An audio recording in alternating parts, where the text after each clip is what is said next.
Hello friends, welcome to my channel. ఈరోజు ఒక special రెసిపీతో వచ్చానండి. అది గుత్తి పొటల్స్ కూర, అది కూడా గుడ్డు వేసి చేస్తున్నాను. అయితే పొటల్స్ని శుభ్రంగా క్లీన్ చేసేసుకొని కడిగేసుకొని పై చెక్కు ఇలా తీసేసుకోండి, మొత్తం తోలంతా తీసేసుకోండి, తొక్కంతా తీసేసుకున్న తర్వాత పై పార్ట్ కొంచెం చిన్న పార్ట్ తీసేసుకొని ఒక మంచి స్పూన్ తీసుకోండి. చూడండి, ఆ స్పూను చక్కగా లోపల మధ్యలో ఉన్న భాగాన్ని అంతా తీసేటట్టుగా ఉండాలి. మధ్యలో భాగం అంతా తీసేసి అది పడేయకండి, ఉంచండి, దాంతో పని ఉంది మనకి. అంటే మధ్యలో ఒక డొల్లలా చేయండి అన్నమాట, ఇలా మొత్తంగాను. అర్థమైంది కదా? సో ఇప్పుడు నేను ఒక గిన్నెలో పెట్టేసుకుని ఒక చిన్న బౌల్ తీసుకొని ఆ బౌల్లో పెట్టేసుకున్నాను ఇలాగా. నెక్స్ట్ ఒక గ్లాస్లోని ఉల్లిపాయ, ఉప్పు, కారం వేసుకొని గుడ్డు చితక్కొట్టి వేసుకున్నాను. నేను అంటే కొంచెం ఎక్స్ట్రా గుడ్డు చితక్కొట్టాను, ఎందుకంటే ఆమ్లెట్ వేద్దామని పిల్లలకి. దీంట్లో అయితే ఒక గుడ్డే సరిపోతుందండి, అన్ని గుడ్లు మీరు వేయక్కర్లేదు. నేను ఇక్కడ వీడియోలో చూపించిన విధంగా 3 గుడ్లు కొట్టాను, అలా తీయక్కర్లేదు. నెక్స్ట్ ఇప్పుడు ఇది వేసి బాగా బీట్ చేయండి మొత్తం, ఓకేనా? మొత్తం ఉల్లిపాయలు ఇవన్నీ కూడా బాగా కలవాలి. గ్లాస్లో అయితే శుభ్రంగా నీట్గా బీట్ చేయడానికి అవుతుందని చెప్పి నేను గ్లాస్ తీసుకున్నాను అనమాట. ఒక ఫోర్క్ పెట్టి శుభ్రంగా బీట్ చేసేసి ఇప్పుడు ఆ మిశ్రమం అంతా ఈ పొట్టల్స్ మనం డొల్ల చేసుకున్నాం కదా, మధ్యలో వేసేసుకోండి, ఓకేనా? అయితే సగం వరకే వేయండి, ఫుల్గా వేయొద్దు, ఓకేనా? నెక్స్ట్ మనకి ఇడ్లీ కుక్కర్ ఉంటుంది కదా, అది కొంచెం నీళ్ళు వేసి పొయ్యి మీద పెట్టి కొంచెం వేడి చేయండి. తర్వాత నా దగ్గర ఈ ఉడుముల ప్లేట్ ఉన్నదండి, ఆ ప్లేట్ని నేను ఇడ్లీ కుక్కర్లో పెట్టేసి ఈ బౌల్ ఉన్న మిశ్రమాన్ని అందులో పెట్టేసాను అనమాట. కరెక్ట్గా 10 minutes తీసుకుంటుందండి రెసిపీ అవ్వటానికి. సో పెట్టేసేయండి, మూత పెట్టేసి మీడియం మంట మీద పెట్టేసుకోండి. మధ్యలో ఒకసారి చెక్ చేసుకోండి తీసి ఎంతవరకు అయిందని. చెప్పాను కదా, సగం వరకే వేసుకోవాలి, లేకపోతే ఇలా పొంగిపోతుంది అనమాట. ఫుల్గా వేసారనుకోండి మొత్తం కిందకి పోతుంది.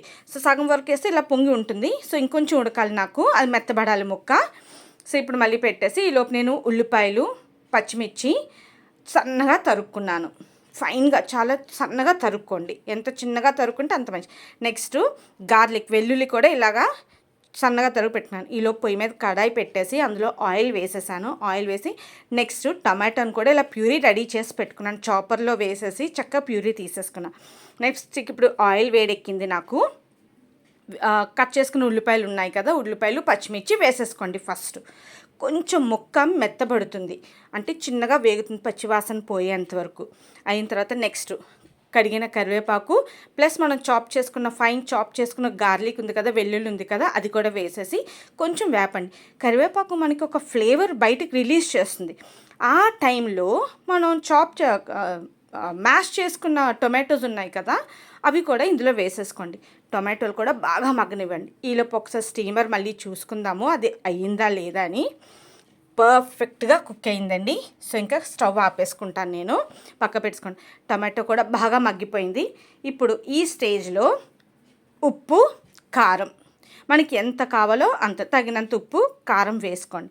వేసుకున్న తర్వాతన నేను ఆల్రెడీ మీకు చెప్పాను కదా, పొటల్స్ మధ్యలోంచి తీసిన ఉన్నాయి కదా, అవి శుభ్రంగా కడిగి పక్కన పెట్టుకొని ఉంచుకోండి. ఇప్పుడు ఇవి టమాటాలు మగ్గగాని ఇవి మధ్యలో ఉన్న తీసిన భాగాన్ని వీటిలో వేసాను.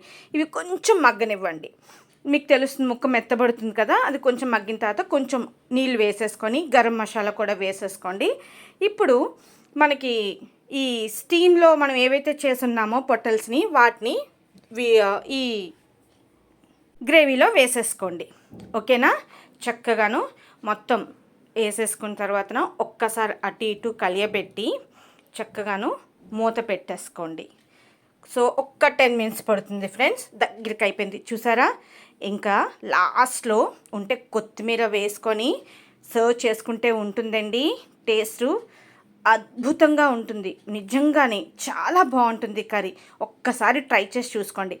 వీడియో కనుక నచ్చినట్లయితే please like, share and subscribe my channel friends.